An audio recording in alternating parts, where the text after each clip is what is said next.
The company desired to cut its operating costs and, being a forward-thinking undertaking, it believed that the workers themselves, who had to do the work, might probably be able to think of ways and means of improving methods.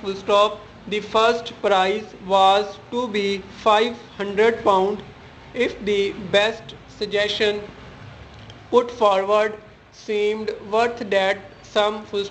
So Will had thought and thought, and had put in his own ideas for the improvement of methods. The following day, he told May, the employees were to learn who had won the prizes.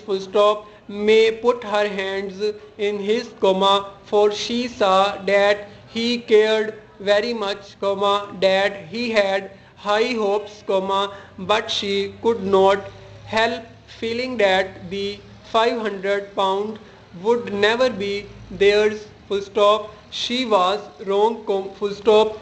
Will won the prize, and his suggestions were considered to be so outstanding that the directors of the company had marked him down as a man worth watching. So on that lovely day in June, Will and May had some houses to look over, houses in the country with rooms with a view.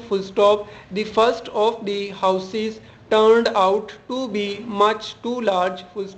The house was cheap, but it was old and would need much money spent on it before it would be any good at all. The second house, on the other hand, was too small. It was a pleasing little place, very clean and well planned, but far too small. May was beginning to have a heavy heart. Perhaps even with the money in the bank, it would still be impossible for them to get a house to meet their requirements, and their requirements, she believed, were so simple. They walked to the third house. It was a little way out of the small market town, of the principal street, and the road leading to it had not been made up.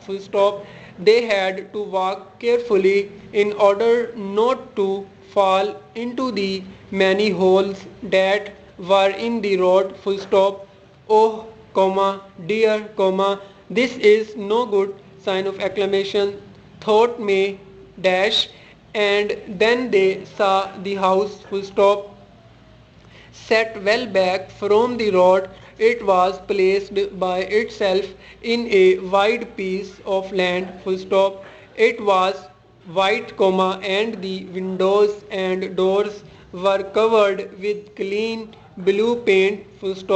The windows were low and long, and the rooms inside were clean and light. The grounds had been well cared for. Oh, what a wonderful place! Sign of exclamation. May cried, and she knew that she must live her married life in that house and in no other. And the hearts of those two young people were light, and they seemed to walk on air as they returned to the property office to put down some money and sign some papers.